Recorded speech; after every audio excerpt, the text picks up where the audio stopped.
आम्ही पोलीस अधिकाऱ्यांना निलंबित करा, ही आमची मागणी आहे. जो पोलीस अधिकारी आहे त्याला आपले निलंबित करा. कार्यकर्ते काही पोलिसांबरोबर देखील हुज्जत घालतायत. ही पुण्याची जनता पार्टीनी पोलिसांना परंपरा नाही. आणि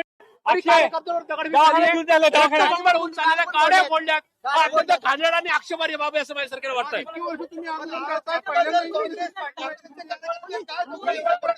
असं आहे की काँग्रेसने आपल्या कॅम्पसमध्ये निश्चित या ठिकाणी भाजपचा या पुण्यात दहशतवाद वाढलाय. या ठिकाणी पोलिसांची चूक आहे यामध्ये, तुम्हाला वाटतं पोलिसांची चूक आहे. पोलिसांनी या ठिकाणी भाजपला अभय दिले, संरक्षण दिले, पुन्हा हा प्रकार घडला. मागची 2 तास झाले भाजपला या ठिकाणी तळ ठोकले, पण पोलिसांनी त्यांना बचाव केला नाही आणि उन्हात एक मुख्य रस्ता या ठिकाणी अडवून ठेवलाय. असा असताना पुणे पोलिसांचा प्रकार हा बेजबाबदार बनत आहे. मागचे 2 तास झाले 11 वाजल्यापासून आंदोलन चालू आहे आणि असं असं पुणे पोलीस त्यांना संरक्षण देत आहे. त्याच्यामुळे पुणे पोलीस आजच्या या सगळ्या घटनेला जबाबदार आहेत. या ठिकाणी भाजपच्या कार्यकर्त्यांनी मारली. आमच्या 2 एक महिला कार्यकर्त्यांनी एका पुरुष कार्यकर्त्याचं डोकं फोडलंय. माझ्या मतात गाड्या फोडलेल्या आहेत. अशा प्रकारचा दहशतवाद आमच्या कॅम्पसमध्ये होतोय. तुम्हाला आतमध्ये कोणी कोंडलं? आतमध्ये पोलिसांनी कोंडलं. पोलिसांनी दगडफेक होताना आमच्या कार्यकर्त्यांना ढकलून मागे नेलं आणि या ठिकाणी जे लोकमतची पत्रकार आणि 2-3 जे पत्रकार आहेत ते इथं बाईट घेत असताना त्यांच्यावर पण दगडफेक झालेली आहे. म्हणजे पोलिसांनी या सर्व गोष्टीला जबाबदार आहे.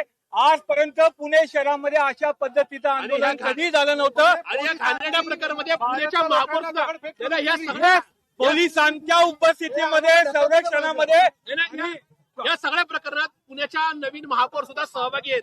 हे पुणेकरांचं दुर्दैव आहे.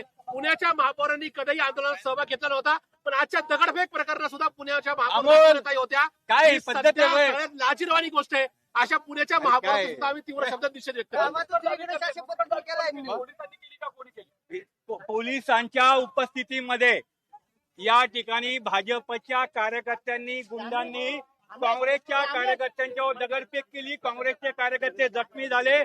एवढंच नव्हे तर काँग्रेस भवनच्या आवारामध्ये लोकमत, वृत्तवाहिनी आणि इतर वर्तमानपत्राचे जे रिपोर्टर होते त्यांच्यावर सुद्धा दगडफेक केलेली आहे.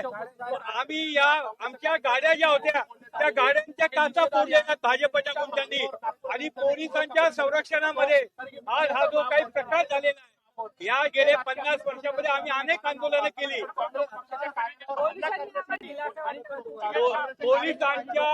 पोलिसांच्या आशीर्वादाने, पाठिंब्याने इथपर्यंत गेटपर्यंत हे आंदोलक आले कसे आणि ह्यासाठी जे कोणी दोषी आहेत त्या पोलीस अधिकाऱ्यांच्यावर कारवाई झाली पाहिजे ही आमची या ठिकाणी मागणी आहे. आम्ही निश्चित कायदेशीर लढाई करू. आम्ही कोर्टात जाऊ की पुणे शहर पोलिसांनी या ठिकाणी भाजपच्या कार्यकर्त्यांना संरक्षण दिलं. भाजपच्या कार्यकर्त्यांनी पुणे पोलिसांच्या उपस्थितीमध्ये या ठिकाणी काँग्रेस पक्षाच्या कार्यालयाची नासधूस केली, त्याचबरोबर गाड्या फोडल्या आणि आमच्या कार्यकर्त्यांची डोकी फोडली. तर पुण्याच्या महापौरांवर सुद्धा हा गुन्हा दाखल करण्यात यावा ही आमची मागणी आहे. या ठिकाणी हे दुर्दैव आहे की पुण्याच्या महापौर आज महिला असताना आमच्या महिला कार्यकर्त्यांवर दगडफेक करण्यात आली आणि महापौर या ठिकाणी गंमत बघत होत्या. हे पुणेकरांचं दुर्दैव आहे. हे सुरुवात कशी झाली? ही सुरुवात या ठिकाणी मागचे 2 तास पुणे पोलिसांनी भाजपच्या कार्यकर्त्यांना अटकाव केला नाही, त्याच्यामुळे त्यांची डेअरिंग वाढली आणि त्या ठिकाणी डायरेक्टली या ठिकाणी दगडफेक करायला सुरुवात केली आणि पोलिसांनी त्यांना मज्जाव केला नाही. हे या ठिकाणी दुर्दैव आहे. बिलकुल नाही. अशा प्रकारे आम्ही आमच्या कॅम्पसमध्ये होतो. तुम्ही तुमचे कॅमेरे आहेत. त्याचबरोबर पुणे पोलिसांनी आम्हाला या ठिकाणी घेराव घातला होता. अशा उपस्थितीत आमचा कुठलाही कार्यकर्ता दगड घेऊन उभा नव्हता. दगड बाहेरून घेऊन आले ते आणि त्या दगडफेकीमध्ये या ठिकाणी आमच्या कार्यकर्ता जखमी झालेला आहे. आमची कार्यकर्ती जखमी झालेली आहे आणि त्याला या ठिकाणी भाजपचे शहराध्यक्ष धीरज घाटे आणि महापौर मंजुषा नागपूर ह्या जबाबदारीत असा आमचा थेट आरोप आहे.